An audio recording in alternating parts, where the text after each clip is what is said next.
sejahtera untuk kita semua. Semoga kita dalam keadaan sehat walafiat. Selamat berjumpa dalam acara sharing kitab suci ini. Pertama-tama kami mengucapkan terima kasih karena kami diberi kesempatan untuk bersharing kepada kita. Kami keluarga Dobes Tamba Lidiati Burumani dari Paroki Santo Laurentius Brindisi, Jalan Sibolga, Pematang, Siantar. Pada kesempatan ini, saya dan istri akan membagikan kesan dan pesan yang kami peroleh atas bacaan Injil hari Sabtu 3 Juli 2021. Bacaan Injil dikutip dari Injil Yohanes bab 20 ayat 24 sampai dengan ayat 29. Kami mengajak saudara-saudara sekalian untuk ikut merenungkan sabda Tuhan pada hari ini. Mari kita awali permenungan ini dengan doa. Marilah kita berdoa dalam nama Bapa dan Putra dan Roh Kudus. Amin. Ya Tuhan Allah Bapa yang Maha Baik, kami bersyukur dan berterima kasih kepadamu ya Tuhan atas segala kebaikan-Mu, atas segala berkat yang telah kami terima dari kemurahan-Mu. Terima kasih ya Tuhan atas kesempatan yang baik ini. Kami akan mendengarkan, merenungkan sabda-Mu. Kami mohon dengan bantuan terang Roh Kudus-Mu ya Tuhan. Dampingilah kami, terangilah hati dan akal budi kami, supaya kami dapat merenungkannya dan membagikannya kepada sesama kami. Inilah doa yang kami sampaikan kepadamu ya Tuhan, dengan perantaraan Kristus Tuhan kami. Amin.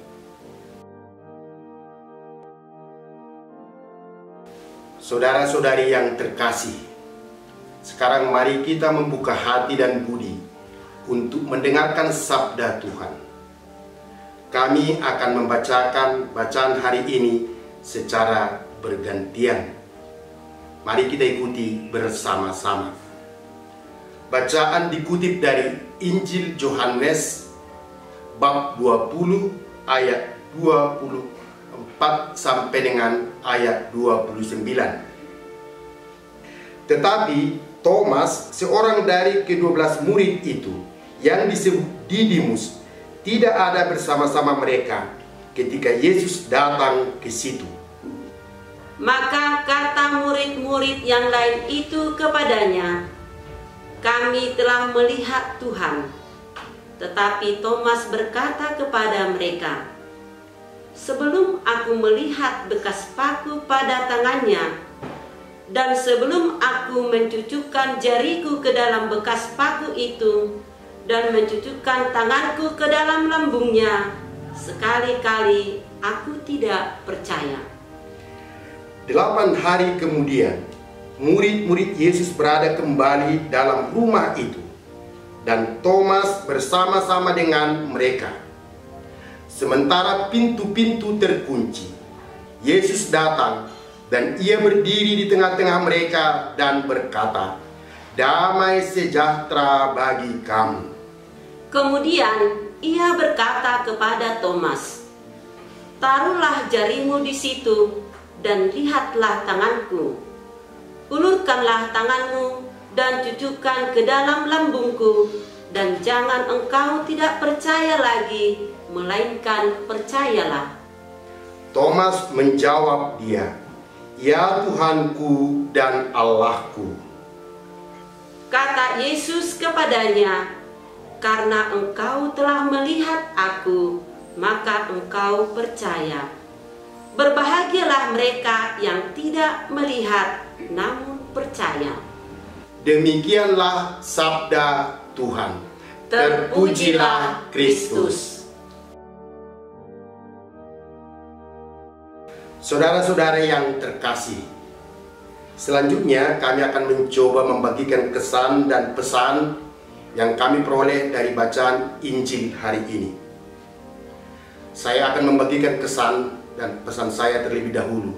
Setelah itu nanti istri saya.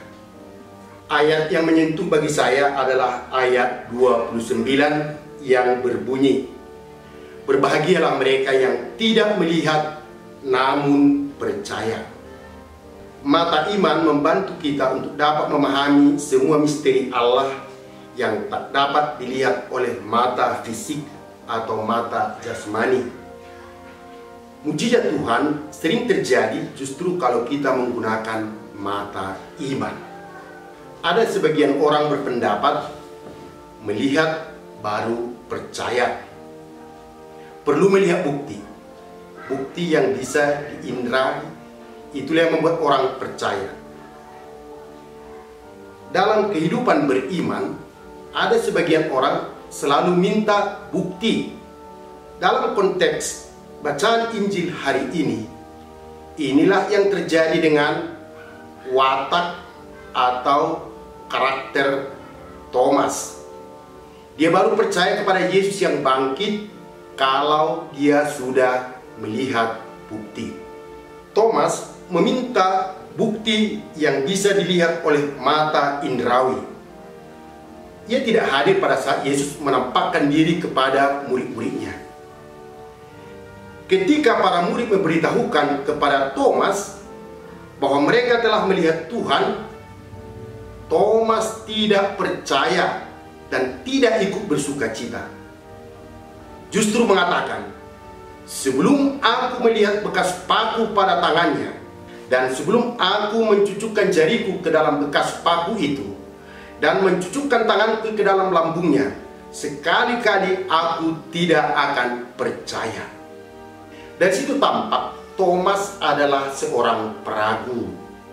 Ketika Yesus berniat untuk mengunjungi Lazarus setelah menerima kabar tentang sakit yang dideritanya, Thomas malah berkata kepada para murid yang lainnya, "Marilah kita pergi juga untuk mati bersama-sama dengan dia." Ketika cintanya kepada Yesus mulai mendalam, Thomas memperlihatkan sikap ketidakberaniannya untuk menemani Yesus di saat-saat penderitaan dan penyalibannya. Bahkan setelah kematian Yesus, Thomas lagi-lagi membuat kesalahan dengan memisahkan diri dari para murid. Thomas lebih memilih untuk menyendiri. Thomas juga meragukan kesaksian wanita yang telah melihat Yesus yang bangkit. Juga meragukan kesaksian para murid. Apakah memang Thomas seorang murid yang kurang percaya dan memiliki karakter dasar pesimis? Dalam perjalanan waktu, akhirnya Thomas memiliki keberanian untuk bergabung kembali dengan para murid lainnya. Yesus membuat dirinya dikenali Thomas dan menenteramkan hatinya yang galau, bahwa Yesus yang sungguh-sungguh telah mengatasi kematian dan bangkit kembali. Thomas mengenal Tuhan dan gurunya, sekaligus ia percaya dengan sepenuh hatinya. Thomas berani bersaksi bahwa Yesus sungguh-sungguh Tuhan dan sungguh-sungguh Allah.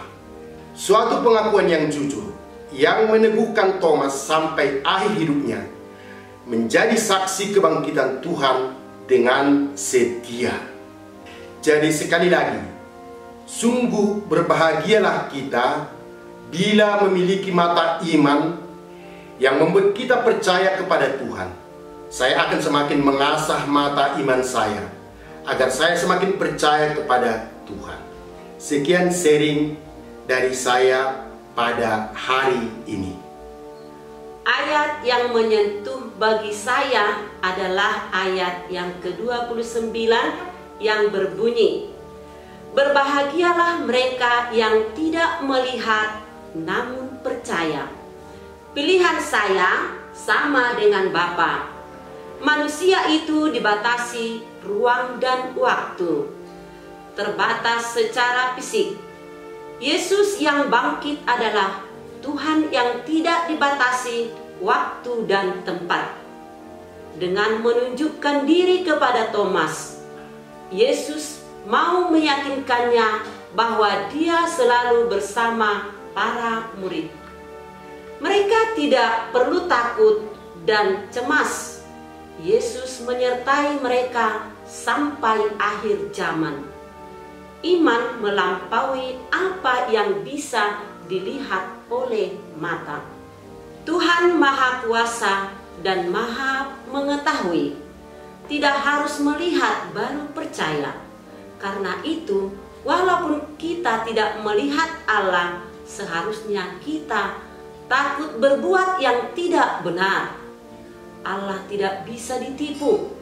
Mujizat Tuhan sering terjadi justru kalau kita menggunakan mata iman. Melalui ayat ini, saya semakin didorong untuk menggunakan mata iman saya agar saya semakin percaya kepada Tuhan. Saya juga didorong untuk semakin melakukan kehendak Allah, bukan malah melakukan hal-hal yang tidak baik. Demikianlah sering dari saya pada hari ini. Terima kasih.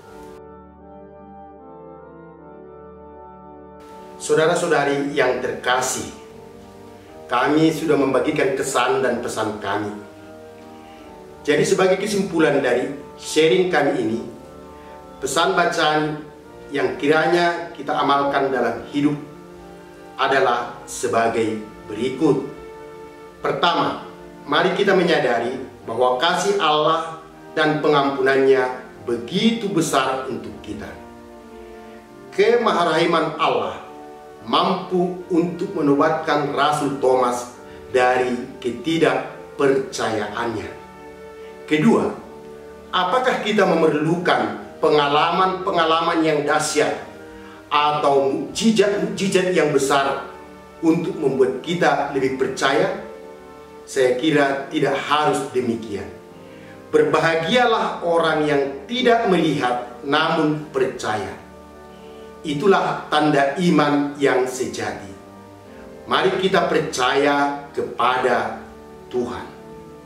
Ketiga, mata fisik membantu kita untuk melihat segala yang diciptakan Tuhan dan melihat kemuliaan namanya. Mata iman membantu kita untuk dapat memahami semua misteri Allah yang tak dapat dilihat oleh mata fisik. Mukjizat Tuhan sering terjadi justru kalau kita menggunakan mata iman. Marilah kita selalu mempertajam mata iman kita. Demikianlah yang menjadi pesan atas bacaan hari ini. Semoga kita dimampukan untuk mengamalkan sabda Tuhan ini. Marilah kita mohon kekuatan dari Roh Kudus. Marilah kita berdoa.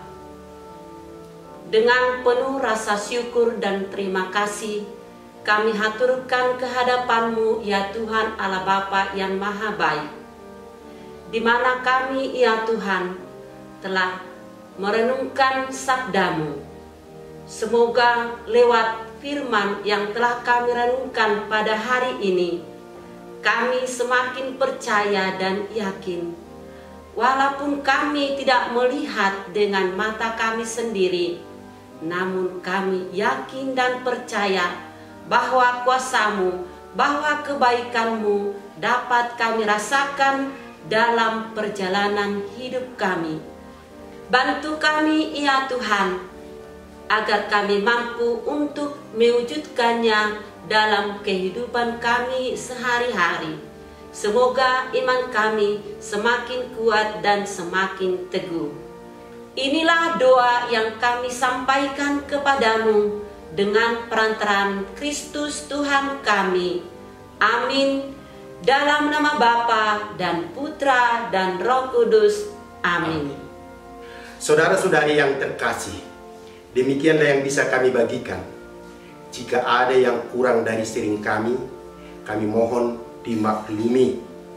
Tuhan senantiasa memberkati kita. Salam sejahtera.